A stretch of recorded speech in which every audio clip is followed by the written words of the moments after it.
அன்பான தேவனுடைய பிள்ளைகளே, மறுபடியும் இந்த டிவியின் மூலமாக உங்களை சந்திக்க கிருபை கொடுத்த தேவனுக்கு நான் நன்றி சொல்கிறேன். இப்பொழுதும் இந்த நாளில் நம்முடைய தியானத்துக்காக கொடுக்கிற கர்த்தருடைய வார்த்தையை நாம் தியானிக்கும் முன்னால் ஆண்டவர் நோக்கி ஜெபம் பண்ணுவோம். ஆண்டவரே, உங்களுக்கு ஸ்தோத்திரப்பா, உமக்கு நன்றி. கர்த்தாவை துதிக்கிற ஜீவனுள்ள தேசத்தில் இதுவரைக்கும் எங்களை நேர்வழியாக நடத்தி கொண்டு வந்தீர், ஆலோசனை தந்தீர், போதித்தீர். அதற்கு ஸ்தோத்திரம். கர்த்தாவை இந்த இழையில் நேர்த்து கொடுத்த வார்த்தையை ஆதவனை எடுத்துரைக்க சொல்ல உடைய சன்னிதானத்திலே கிட்டி சேர்கின்றோம். கர்த்தாவை துதிக்கிற நாவிலிருந்து பேசும் வார்த்தை கர்த்தாவை சாரமுழுப்பால் சாரமேற்றப்பட்ட வார்த்தைகளாக இருக்கட்டும்.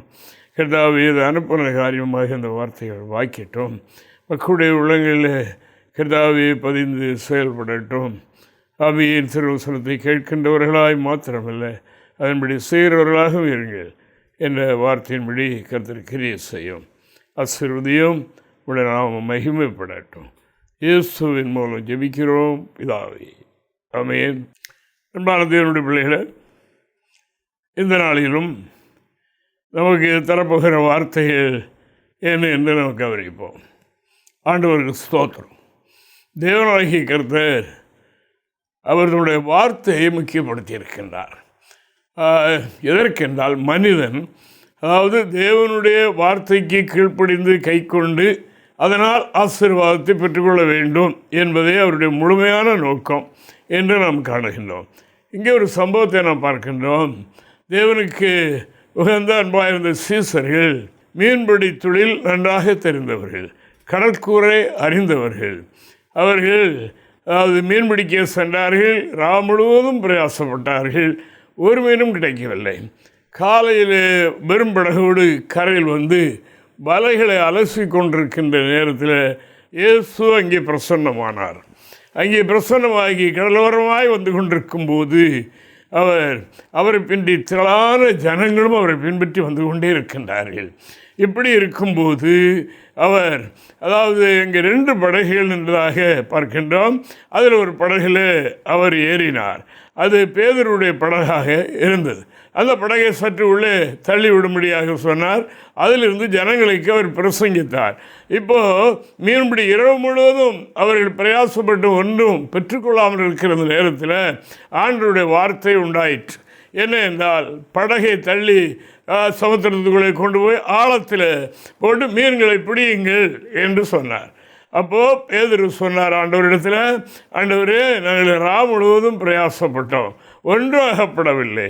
அதாவது எல்லாரும் திறமைசாலிகள், அந்த தொழிலில் திறமை உள்ளவர்கள், ஆனால் ஒன்று அகப்படவில்லை என்று சொன்னார்கள். இப்பொழுது ஆனாலும் உம்முடைய வார்த்தையின்படி நாங்கள் செய்கிறோம், நீர் சொல்லுகிறீர், அதை நாங்கள் செய்கிறோம் என்று அவர்கள் அதாவது ஆழத்தில் கொண்டு போய் மீன்களை பிடிக்க தொழிலை ஆரம்பித்தார்கள். அவர்களை கர்த்தர் ஆசீர்வதித்தார். திரளான மீன்களை பிடித்தார்கள்.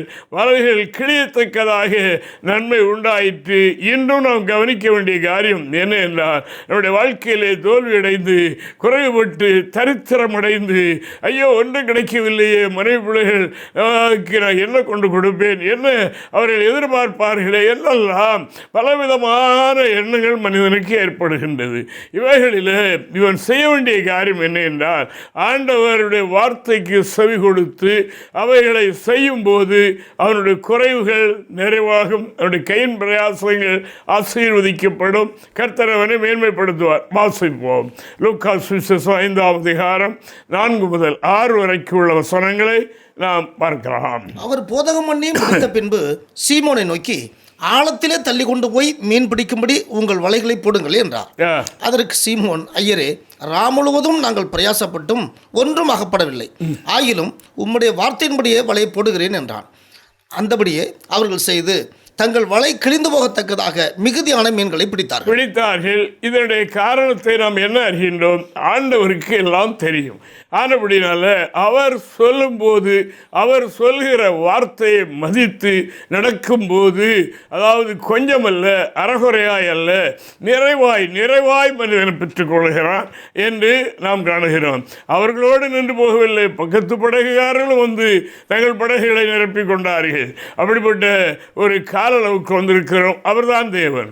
அவர் சொல்கிறபடி நாம் செய்ய வேண்டும் என்று இறைவாக்கு சொல்கின்றது. அவருடைய சொல்லின் மதிப்பை தேவ மனிதர்கள் காலகாலங்களில் அறிந்திருந்தார்கள். அறிவுடையவர்கள், ஞானமுடையவர்கள், தங்களுக்கு எல்லாம் தெரியும் என்று சொல்கிறவர்கள் கர்த்தருடைய வார்த்தையை அற்பமாக எண்ணி தள்ளி போடுகிற இந்த கால அளவில் நாம் வந்திருக்கிறோம். இங்கே சங்கீதக்காரன் சொல்லும்போது சொல்கிறார் பாருங்க, கர்த்தருடைய வார்த்தையின் வல்லமை எவ்வளவு பெரியது என்று அவர் தன்னுடைய நாவினால் எடுத்துரைக்கிறது. நாம் இங்கே சங்கீதம் 33ஆம் சங்கீதம் 6வது வாக்கியத்தை வாசிக்கும் போது இங்கே இவைகளை நாம் காணலாம். வாசிப்போம். கர்த்தருடைய வார்த்தையினால் வானங்களும் அவருடைய வாயின் சுவாசத்தினால் அவைகளின் சர்வசனையும் உண்டாக்கப்பட்டது. கர்த்தருடைய வார்த்தையினால் வானங்களும் அவருடைய நாசியின் சுவாசத்தினாலே சர்வ சேனைகள், சர்வ சிருஷ்டிகளும் உருவாக்கப்பட்டது என்று அவர் சொல்கின்றார். அவருடைய வார்த்தையுடைய வல்லமையை பாருங்க, எவ்வளவு பெரிய வல்லமை! நாம் மேலே பார்க்கிற வானம் மட்டுமல்ல, வானங்கள் என்று, வானம் மாறாதி வானங்கள் என்று வேதத்தில் எழுதியிருக்கிறது. அதுக்கு மேலே தான் ஆண்டவருடைய சிங்காசனம் இருக்கிறது என்று நாம் காணுகின்றோம். ஆனால் அன்பானவர்களே, ஆண்டவருடைய சொல், அவருடைய வார்த்தைக்கு அவ்வளவு பெரிய வல்லமை உண்டு என்று நாம் காணுகிறோம். மனித ஜென்மங்கள் தான் இன்று கர்த்தருடைய வார்த்தையை புறக்கணிக்கிறதாக இருக்கிறது. ஆனால் அந்த வார்த்தை எதற்கு கொடுக்கிறார் என்றால், உன்னுடைய குறைவை நிறைவாக்க, நம்மை ஆசீர்வதிக்க அவர் தன்னுடைய வார்த்தையை கொடுக்கிறார். எழுதி கையில் தந்திருக்கின்றார். அந்த வார்த்தைகளை நாம் முக்கியப்படுத்த வேண்டும், அவைகளை முக்கியப்படுத்த வேண்டும் என்று கர்த்தர் விரும்புகிறார். என்னுடைய வார்த்தைக்கு நடுங்குகிறவனையே நான் நோக்கி பார்ப்பேன் என்று இயேசுவினுடைய வார்த்தை சொல்கின்றது. ஆனால் வார்த்தைக்கு நடுகிற, வார்த்தைக்கு முக்கியத்துவம் கொடுக்கிற, வார்த்தைக்கு காத்திருக்கிற, அந்த வார்த்தை எனக்கு வேண்டும் என்று தன்னை தகுதிப்படுத்தி அவைகளை பெற்றுக்கொண்டு நடக்கிறவர்களை ஆண்டவர் இப்படி ஆசீர்வதிக்கிறார். உங்களுடைய குறைகளை குறித்து கவலைப்படுகின்றீர்களா? காத்திருங்கள். கர்த்தருடைய சுத்தம் என்னவென்று அறியுங்கள். கர்த்தருடைய வார்த்தையை கேளுங்கள், பெற்றுக்கொள்ளுங்கள். வேதத்தை தியானம் பண்ணுங்கள். வேதத்தில் இருக்கிற ஒவ்வொரு வரிகளும் இறைவனால் உண்டான வார்த்தைகள், பரிசுத்தாவினால் அருளப்பட்ட உரைக்கப்பட்ட வார்த்தைகள். இந்த வார்த்தைகளை அதாவது கவனிக்கும் போது, கை கொள்ளும் போது இப்படி ஆகும் என்று இறைவாக்கு சொல்லுகிறது. தேவனுடைய வார்த்தையை துச்சமாக எண்ணாதீர்கள், அவைகளை கடைபிடியுங்கள். அவைகள் உங்களுக்கு நிரம்பிய ஆசீர்வாதத்தை கொண்டு வரும். விலகினங்களை போக்கும், உங்களுடைய நெருக்கங்களை மாற்றும், உங்களுடைய இருக்கிற குறைகளை எப்படி ஆக்குவான்? வலை கிழிந்து போகத்தக்க, அதாவது இடம் கொள்ளாமற் போக மட்டும் அந்த ஆசீர்வாதம் உண்டு என்று சொல்லியிருக்கார். நம்மை ஆசீர்வதிக்க ஆண்டவர் அப்படி செய்திருக்கிறார் என்று நாம் காணுகிறோம். ஆண்டவராகிய இயேசு கிறிஸ்து பெரிய அற்புதங்கள், அடையாளங்களை செய்து கொண்டிருக்கிறது. ஒரு 100க்கு அதிபதி என்ற ஒரு பெரிய மனிதன், அவன் அதை அறிந்து கொண்டிருந்தான். நேரடியாக போய் பார்க்க அவனுக்கு நேரம் இல்லாவிட்டாலும் அந்த அவர் ஒரு வார்த்தை சொல்கிறார், அப்பாலே போ சாத்தான் என்று ஓடி போகிறது, வியாதியை நீக்குகிறது. அவர் பெரிய பெரிய காரியங்களை சொல்லினார், செய்கிறார் என்று கேள்விப்பட்டு கொண்டே இருந்தான். அவனுக்கு ஒரு நாள் ஒரு சந்தர்ப்பம் வந்தது. அவனுடைய வேலைக்காரன் அதாவது மரணப்படுக்கையில் ஆகிவிட்டான். இப்படி அவனுக்கு அந்த ஞாபகம் வந்தது, அந்த இயேசுவை போய் நான் பார்ப்பேன், பார்த்து அவர் மூலமாக என்னுடைய வேலைக்காரனுக்கு நான் சுகத்தை பெற்றுக்கொள்வேன் என்று இயேசுவினிடத்தில் அவர் சென்று தன்னுடைய பிரச்சனைகளை, தன்னுடைய வேலைக்காரனுடைய நிலைமையை அங்கே அறிவிக்கிறான். ஆண்டவர் அவனுக்கு மாறுத்தரம் சொன்னார் என்று மத்தேயு சுவிசேஷம் 8ஆம் அதிகாரம் 8வது வாக்கியத்தை வாசிக்கும் போது மேலுள்ள வசனங்களில் அவன் ஆண்டவரிடத்தில் சொல்லிவிட்டான், என்னுடைய வேலைக்காரன் அதாவது காலில் வியாதிப்பட்டு தூம்பிரவாதக்காரனாக அவன் மரணப்படுக்கையில் இருக்கிறான். ஆனப்படினால் நீர் அவனுக்கு சுகம் கொடுக்கணும். அப்போ ஆண்டவர் சொல்லிட்டார், நான் அவனுடைய வீட்டுக்கு வருகிறேன். வந்து இவருடைய விசுவாசத்தை அவர் பார்த்து விட்டார், இவருடைய விசுவாசத்தை அவர் அறிந்து விட்டார். ஆனப்படினால நானே அவனுடைய வீட்டுக்கு வருகிறேன், வந்து உன் வேலைக்காரனை குணமாக்குவேன் என்று சொன்னார். அப்பொழுதுதான் அவன் சொல்கிறான் இந்த வசனங்களில். இப்போ படிப்போம். 100க்கு அதிபதி பிரதித்திரமாக, ஆண்டவரே, நீர் என் வீட்டுக்குள் பிரவேசிக்க நான் பாத்திரன் அல்ல, ஒரு வார்த்தை மாத்திரம் சொல்லும், அப்பொழுது என் வேலைக்காரன் சுஸ்தமாவான் என்று சொன்னது மாத்திரமல்ல, அடுத்த வசனத்தில் அவனுடைய தகுதியும் சொல்லுகிறான் பாருங்க, வாசிக்கலாம். நான் அதிகாரத்துக்கு கீழ்ப்பட்டவனாயிருந்தும் எனக்கு கீழ்ப்பட்டிருக்கிற சேவகரும் உண்டு. நான் ஒருவனை போ என்றால் போகிறான், மற்றவனை வா என்றால் வருகிறான், என் வேலைக்காரனை இதை செய் என்றால் செய்கிறான். இயேசு இதை கேட்டு ஆச்சரியப்பட்டு தன்னை பின்பற்றி வருகிற பரம்பரை கிறிஸ்தவர்கள், தன்னை பின்பற்றி வருகிற கடவுளை பற்றி அறிந்தவர்கள், அவர்களிலும் இப்படிப்பட்ட ஒரு விசுவாசத்தை நான் காணவில்லையே. இந்த மனிதர் இவ்வளவு பெரிய அதிகாரத்தில் இருக்கிறவன், இவ்வளவு பெரிய சூழலுக்குள் இருக்கிறவன், அவன் என்ன சொல்லுகிறான்? உடைய வார்த்தை எனக்கு போதும், உடைய வார்த்தை மட்டும் சொல்லிடும், என்னுடைய வேலைக்காரன் அப்பொழுது சோகமாகவான் என்ற ஒரு விசுவாசத்தை அவர் கண்டார். தேவனுக்கு மகிமை. வார்த்தையை நம்பினார், அந்த வார்த்தையை முக்கியப்படுத்தினார். இந்த வார்த்தை வல்லமை கிரியை செய்யும் என்று அவன் அறிந்திருந்தான். அறிந்திருந்து ஆண்டவரிடத்தில் இப்படி சொன்னான். ஆண்டவர் ஆச்சரியப்பட்டார். தேவனுக்கு ஸ்தோத்திரம் உண்டாவதாக. உலக பிரகாரமான இவ்வளவு தகுதிக்குரிய ஒரு மனிதன் உள்ளத்திலே என்னுடைய வார்த்தைக்கு, சொல்லுக்கு அவ்வளவு முக்கியத்துவம் கொடுத்திருக்கிறானே என்று எண்ணி ஆண்டவர் ஆச்சரியப்பட்டு, நீ போகலாம், உன்னுடைய வேலைக்காரன் சுஸ்தமாவான் என்று சொன்னார். சுஸ்தமாயிட்டான். 13வது வாக்கியத்தை இப்போ நான் வாசிக்கலாம். இயேசு 100க்கு அதிபதியை நோக்கி, நீ போகலாம், நீ விசுவாசித்தபடியே உனக்கு ஆக கடவுது என்றார். அந்த நாளிலே அவன் வேலைக்காரன் சுஸ்தம். அந்த வார்த்தையின்படி அவன் செய்தான். வார்த்தை கட்ட சொன்னார், நீ போகலாம், உன்னுடைய வேலைக்காரன் சுஸ்தமாகிவிட்டான், சுஸ்தமாகி விடுவான் என்று சொன்னார். அந்த நேரத்திலே தேவனுக்கு மகிமை. அந்நேரத்திலே இன்று சாதாரண மனிதர்களாகி நம்மும் கூட ஆண்டவரிடத்தில் அருள் பெற்ற கொஞ்சமாய் பெற்றிருக்கிற நம்முடைய வார்த்தைகளுக்கு கூட கர்த்தர் இன்று முக்கியத்துவம் கொடுக்கிறார். பாருங்க, அதாவது இங்கே இருந்து நாம் ஆண்டவர் நோக்கி அப்பா என்று சொல்லி வேண்டிக் கொண்டால், கடல் கடந்து மலை கடந்து, அதாவது இங்கே சொல்லுகிற வார்த்தை அதே டைமில் அங்கே கிரியை செய்வது நாம் இன்றும் பார்க்கிறோம். தேவனுக்கு மகிமை. அதே நேரத்தில் படுக்கையில் இருக்கிறவன் விடுதலை பெறுகிறான். அதே நேரத்தில் எவ்வளவு பெரிய கொடிய காரியமாக இருந்தால் விடுதலை பெறுகிறான் என்று நாம் காணுகின்றோம். தேவனுக்கு மகிமை உண்டாவதாக. அப்போ தேவன் அவர் முழுமையான கிரியை செய்கிறது எப்படி இருக்கும் பாருங்க. அவர் வாயிலிருந்து வருகிற வார்த்தை, பிதாவை நோக்கி வேண்டிக் கொள்கிற வார்த்தை எவ்வளவு வெயிட்டுள்ளது பாருங்க. இன்று கூட ஒரு செய்தி வந்தது. நான் அதை சாதாரணமாக கேட்டேன். அவர்கள் நீண்ட நாட்களாக வரணும் தேவ சன்னிதானத்துக்கு என்று சொல்லிக்கொண்டே இருந்தார்கள். ஒரு நாள் வந்து விட்டார்கள். ரொம்ப தூரம் போய் பீகார், அவர் ரொம்ப தூரத்திலிருந்து அவர்கள் வந்தார். வந்து கொஞ்சம் சில மணி நேரம் இருந்து விட்டு போக வேண்டிய சூழலை தான் அவர்களுக்கு இருந்தது. அப்படியே சொன்னார்கள், பிரச்சனைகளை சொன்னார்கள், கேட்டுக்கொண்டோம். இன்று வருகிறது என்ன? நீண்ட வருடங்களாக சொத்து பிரச்சனை, பல பிரச்சனை, தீராத என்ற பிரச்சனை தீர்ந்து விட்டது. கர்த்தர் மாற்றி போட்டு விட்டார். என்னுடைய வாழ்க்கையில் வேலையில் ப்ரமோஷன் உண்டாகி, அதாவது டபுளாக என்னுடைய சம்பளம் உயர்ந்து விட்டது. இப்பொழுது நான் ஒரு ட்ரெயினிங்காக மெட்ராஸை போகிறேன், எனக்காக வேண்டிக் கொடுங்க. இருக்கட்டும், தேவனுக்கு மகிமை. இது சாதாரண மனிதர்கள் நாம் இருக்கிறோம். ஆனால் அந்த இறை அருள், அந்த இறைவனுடைய வல்லமை, அவருடைய வாக்கு நம்முடைய நாவில் இருந்து உண்டாகும் போது அவருடைய வார்த்தையாக அவர் அதை செயல்படுத்துகின்றார். ஆனபடினால் இப்பொழுது நாம் என்ன பார்க்கின்றோம்? அதாவது இந்த 100க்கு அதிபதி தன்னுடைய வேலைக்காரன் தான், பையனும் அல்ல, குடும்பத்தில் உள்ள வேற முக்கியஸ்தர்களும் அல்ல, வேலைக்காரன் தான். அந்த வேலைக்காரனுக்காக அவ்வளவு அக்கறை, அவனுக்கு விடுதலை பெற வேண்டும் என்று அவ்வளவு முயற்சி. அவர் தேவனை பற்றி அறிந்திருந்த அறிவைப்படி வேற அவர் ஒன்றும் காணவில்லை. அறிந்திருப்பார், கேள்விப்படுகிறார், இப்படி செய்கிறார், அவர் சொல்லும்போது அப்படி நடக்குது, இப்படி நடக்குது என்றெல்லாம் கேள்விப்பட்டு கொண்டே இருந்தான். இப்பொழுது வேலைக்காரனுக்காக வேண்டிக் கொள்ளும்போது ஆண்டவர் இவனுடைய உள்ளரங்க விசுவாசத்தை அறிந்து, அதாவது நீ போ, நான் வீட்டுக்கு வருகிறேன். எல்லார் வீட்டுக்கு அவர் போக முடியாதே, போக மாட்டார். ஆனபடியினால் அவன் அப்படி சொன்னான், வேண்டாம், நான் தகுதி இல்லை, தகுதியுள்ள நல்ல உலக பிரகாரமாக எனக்கு அநேக தகுதி இருந்தாலும் உம்முடைய தகுதியை ஒப்பிடும்போது நீர் என்னுடைய வீட்டுக்கு வர தகுதி இல்லை. நீர் ஒரு வார்த்தை சொல்லிவிடும் போதும், அந்த வார்த்தை சொல்லுவனால் போகலாம், உன்னுடைய வேலைக்காரன் குணமாகும். கர்த்தருக்கு மகிமை. அந்நேரத்திலேயே வேலைக்காரன் சொஸ்தமானான் என்று வேதத்தில் பார்க்கிறோம். இன்றும் அந்த இயேசுவை தான் நாம் அறிந்திருக்கின்றோம், அவரைத்தான் நாம் பின்பற்றுகிறோம்.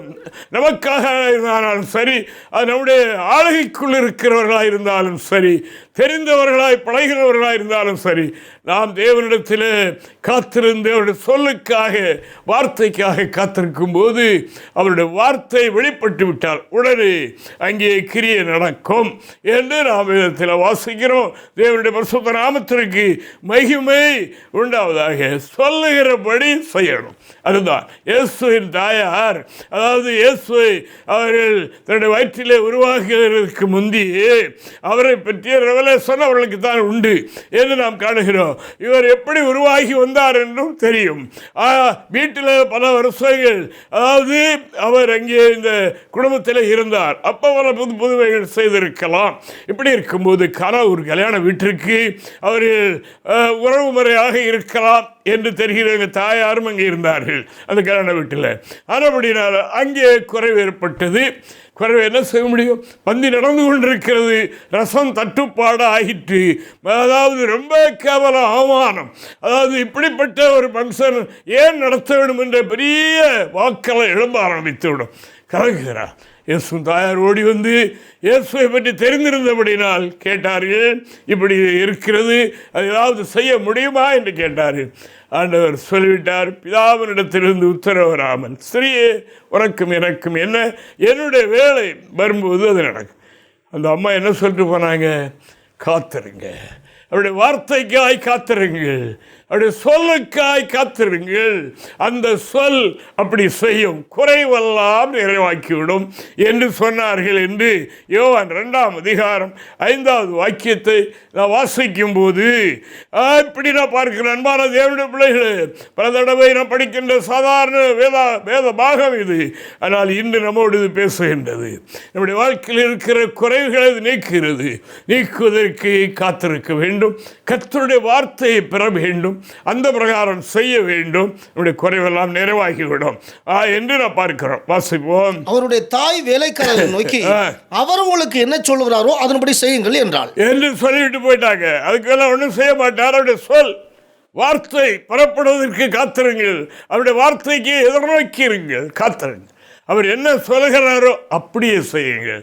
அது விசுவாசிக்க முடியாத வார்த்தையாக இருந்தாலும் சரி, அதை அப்படியே செய்யுங்கள் என்று சொன்னார். விசுவாசிக்க முடியாத வார்த்தை தான். தேவனுக்கு மகிமை உண்டாவதாக. ஆண்டவருடைய வேலைக்காக வேலைக்காரர்களெல்லாம் காத்து கொண்டே இருந்தார்கள். திடீரென்று அவர் சொன்னார், அங்கே இருக்கிற கச்சாடிகள் எல்லாம் தண்ணீரை நிரப்புங்கள் என்று சொன்னார். கச்சாடிகளெல்லாம் அதற்கு ஒரு மாறுத்தரம் அவர் சொல்லவில்லை. ஐயா, ரசம் இல்லை, கையிடுவ தண்ணி தேவையில்லை, இப்படி ஒன்றும் சொல்லவில்லை. ஒரு மாறுத்தரமும் கிடையாது. அவர் சொன்னார், தண்ணீரால் கச்சாடிகளை நிரப்புங்கள் என்று சொன்னார். கச்சாடிகள் நிரப்பப்பட்டது. எனவே கோரிக்கொண்டு போய் பந்திசாரி கொடுங்க என்று சொன்னார். அதையும் செய்தார்கள்.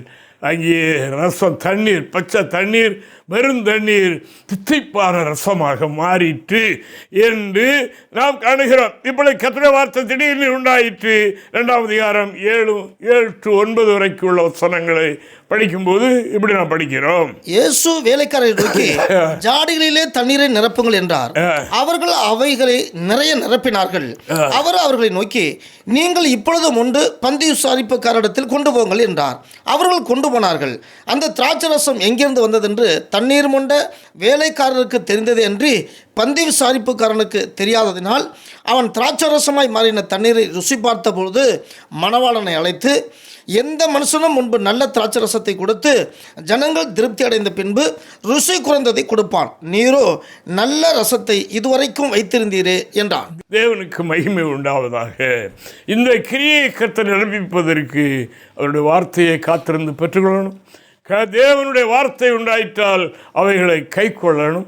கை கொண்டு அந்த பிரகாரம் செய்யும்போது, அதாவது ஒன்றுமில்லாத சுவையற்ற தண்ணீரும் வெறும் தண்ணீரும் சுவை உள்ள ரசமாக மாறி நம்முடைய வாழ்க்கையை மகிழச் செய்யும். நமக்கு பெருமை தேடி வரும். அநேக அவருடைய வாயிலிருந்து தேவனுக்கு மகிமையான புகழ்ச்சியான வார்த்தைகளை நாம் கேட்க முடியும். தேவனுக்கு ஸ்தோத்திரம். அவர்களுடைய ஜெபத்தினால், அவர்களுடைய பிரயாசத்தினால் இது நடந்து அது நடந்து அது நடந்து என்ற செய்தியெல்லாம் நீங்கள் கேட்க முடியும். தேவனுக்கு மகிமை. ஆனபடியினால் அன்பான தேவனுடைய பிள்ளைகளை வார்த்தையை தேவன் முக்கியப்படுத்தி இருக்கிறார். ஆனபடியால் வார்த்தையை கை கொள்ளணும். அந்த அம்மா சொன்னாங்க, சொல்லுகிறபடி மட்டும் செய்ய, குறைவெல்லாம் நிறைவாகிவிடும். காத்திருந்தாங்க. உடனே கர்த்தருடைய வார்த்தை கொஞ்ச நேரத்தில் புறப்பட்டது. செய்தார்கள். தண்ணீரும் ரசமாக மாறிற்று என்று கர்த்தருடைய திருவாக்கு சொல்லுகிறபடினால் ஆண்டவரை நான் சோதனைக்கிறேன். அல்லேலூயா. தேவனுக்கு மகிமை. வேதத்தில் அதாவது சொல்லி லகுவான வார்த்தைகள் என்ன என்றால், அதாவது கேளுங்கள் கொடுக்கப்படும் என்று வேதத்தில் எழுதியிருக்குது. இது எல்லாருக்கும் பிடித்தமான வார்த்தை, ரொம்ப பிடித்தமான வார்த்தை. கேளுங்கள் கேளுங்கள். முழுதும் பகல் முழுவதும் கூடி பலவிதமான ஜெபக்குழுக்கள் கேட்கிறதுல தீவிரமாக இருக்கிறது நாம் காணுகிறோம். தேவனுக்கு மகிமை உண்டாவதாக. கேளுங்கள் கேளுங்கள் தருவேன். நீங்கள் நாமத்தினால் இதுவரைக்கும் ஒன்று கேட்கவில்லையே, கேளுங்கள் ஆண்டவர் சொல்லுகிறார். இந்த வார்த்தை உலகம் முழுவதும் இன்றும் கிரியை செய்து கொண்டு இருக்கின்றது. அடுத்து அவர் சொல்லுவார், அந்த வார்த்தைக்கு கீழ்ப்படிய முடியாது. தேவனுக்கு மகிமை. கேளுங்கள் கொடுக்கப்படும் என்ற ஆண்டவர் கொடுங்கள் கொடுக்கப்படும் என்றும் சொன்னார். அதுதான் முடியாத காரியம். அதாவது இந்த குதிரை காணத்தை கொண்டு ஆகாரமாக வைக்கும்போது வாயை திறக்குமா?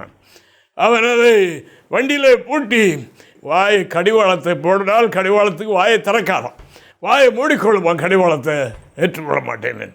அதே மாதிரி இன்று கர்த்தர் நம்மை ஆசீர்வதிக்க, எப்படி ஆசீர்வதிக்க? இடம் கொள்ளாமற் போக மட்டும் ஆசீர்வதிக்க அவர் சித்தம் கொண்டு அப்படி அவர் செய்கிறார் என்று நாம் காணுகிறோம். இந்த மல்கியா புத்தகத்தில் நாம் இப்படி படிக்கிறோம். 3ஆம் அதிகாரம் ஒரு 8 கூட வாசிங்களேன். மனுஷன் தேவனை வஞ்சிக்கலாமா? நீங்களோ என்னை வஞ்சிக்கிறீர்கள். எதிலே உண்மை வஞ்சித்தோம் என்கிறீர்கள். தெரியாமலா இருக்கிறாங்க. இப்போ இந்த வார்த்தையை நான் சொல்லும்போது அநேகர் எப்படியெல்லாம் நினைப்பாங்க.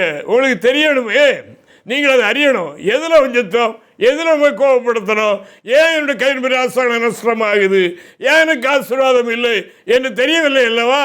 இதில் தான் என்று சொல்லிக் கொடுக்கிறார். வாசிங்க. தசமபாகத்திலும் காணிக்கைகளிலும் தானே நீங்கள் சபிக்கப்பட்டவர்கள். ஜனத்தாராகிய நீங்கள் எல்லோரும் என்னை வஞ்சித்தீர்கள்.